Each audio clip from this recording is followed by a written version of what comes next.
is the general sentiment I am picking up on.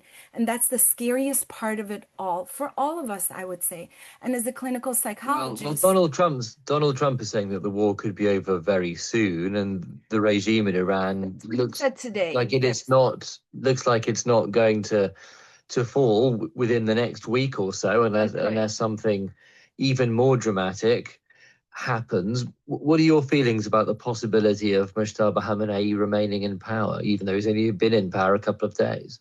yeah, good question. It really doesn't matter if it's the Ali Khamenei or Mujtaba Khamenei or another one of these mullahs. It really doesn't matter to any of us. They're really all the same.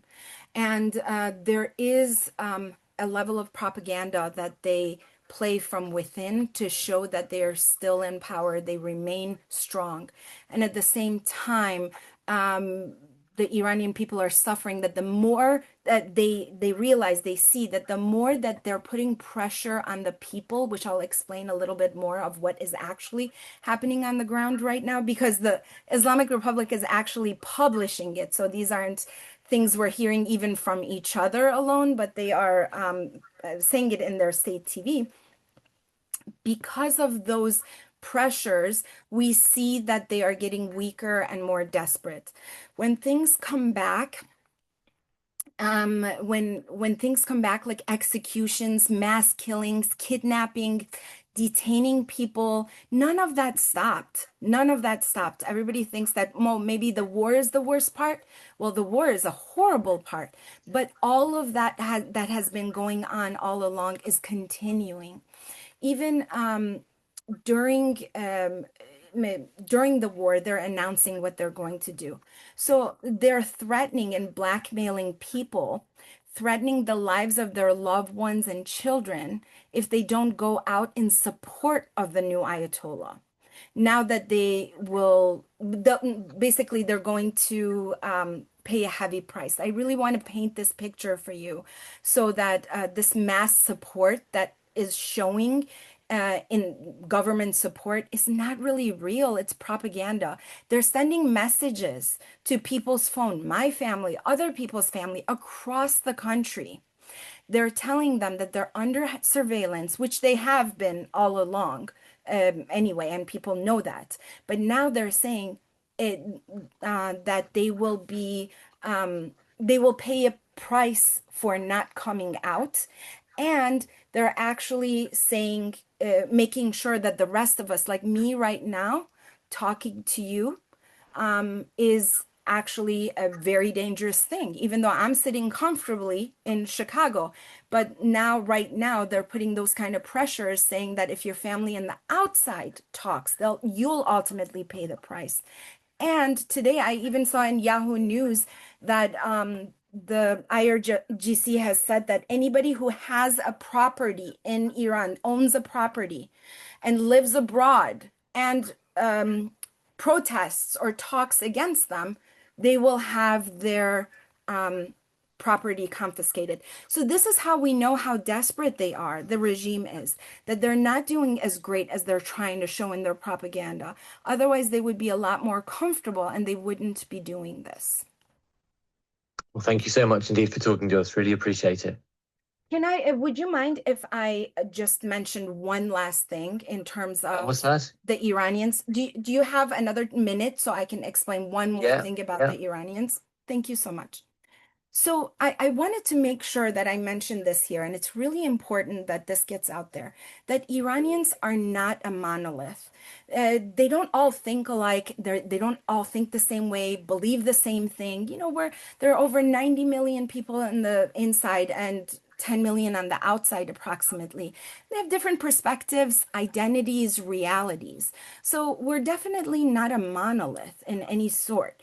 But that's why I'm very careful in what I tell you that most people versus we don't know versus my own family. In the case of Iran, however, right now, this often happens in international conversations when the country is discussed only through the lens of a state or geopolitics. In reality, Iranian society is extremely diverse, and internally complex too. There are differences across political views, generational differences, urban versus rural life, religious diversities, diaspora versus people on the inside. And I'm not sure if you're aware, but there are 10 to 12 ethnic and cultural diverse groups with 60 to 75 languages that are spoken across Iran. So the linguists have often said there are 70 living languages that are used in Iran today. With all of this said, the thing that is so important to know is that every single one of these people consider themselves Iranian and children of Iran. Now, there is no separation among the people the way that sometimes the news likes to put between us. And we're not. And at this very time, there's one thing that I can tell you with certainty that after, especially after the massacres that have occurred in January, the one thing that all Iranians inside and outside of Iran have in common is making the point that the Islamic Republic's repression and dictatorship, the Islamic Republic with all of this needs to go, that there's no place for them. We may have differences in opinions about how we're going to get there to the other side, but the overarching message is clear among us. We are united in that. For nearly 5 decades right now, the Islamic Republic has governed through repression, producing profound political and social and psychological harm across Iranian society. But one big misunderstanding outside of Iran is that the story is mainly geopolitical.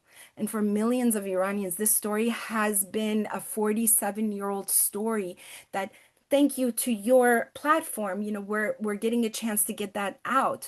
Platforms like yourself, living through these systemic repressions. And for decades, Iranians have not simply been living under this authoritarian regime, but also being able to everything that they do, everything that we do, living inside and outside of this system has reached every part of our lives, shaping how we speak, gather, trust, and even think about the future. I can't tell you how many people have reached out to me, worried about me, that I would be speaking to you tonight. And I'm proud to be able to do that. And I thank you for this opportunity.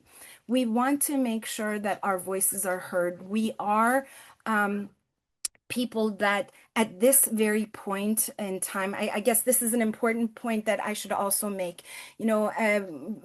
People of Iran asked for help from the outside in terms of some sort of foreign intervention to help. But now we're in a full-scale war. It wasn't like CIA help or something that could help the people who have risen up.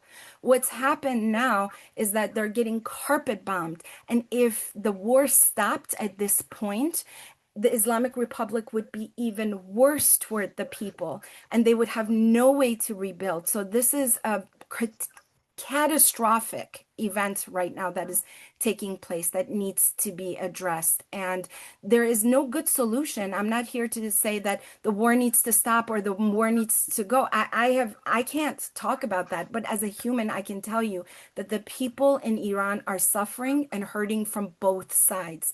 Yes, the war is being shown on TV, televised, so you can see the bombs and how they're being tortured that way. But what you are not seeing is how they're continuing to be oppressed and massacred from the inside, from the Islamic regime. I hope that you'll get a chance to talk to, our transitional leader, because we only have one, and that's Reza Pahlavi. I hope you'll have an interview with him, and I really appreciate that you've given us this opportunity to speak. Then really appreciate your time. Thanks so much. And we wish you and your family well. Thank you. Thank you. Thank you. Take care. Bye-bye. Bye-bye.